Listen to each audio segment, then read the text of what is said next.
Участники контртеррористические офицеры, прапорщики и сержанты награждены государственными наградами и наградами Министерства обороны Российской Федерации и Народно-освободительной армии Китая. 24载转战万里无敌，以一不怕苦、二不怕死的战斗精神为。 Народной освободительной армии Китая.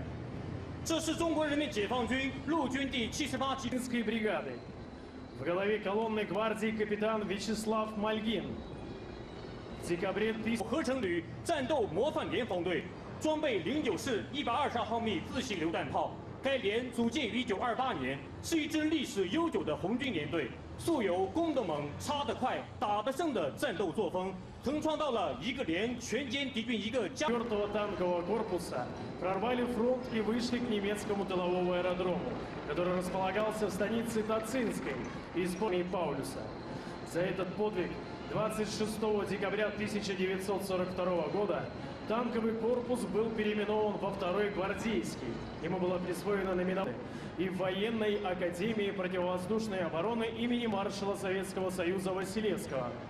В 2018 году личный тяжелых огнеметных систем ТОС-1А «Санцепёк» с транспортно-заряжающими машинами войск радиационной, химической и биологической защиты Восточного военного округа. В голове колонны командир огнеметной роты 20. По спектру решающих задач и боевой эффективности ТОС-1А не имеет аналогов в мире.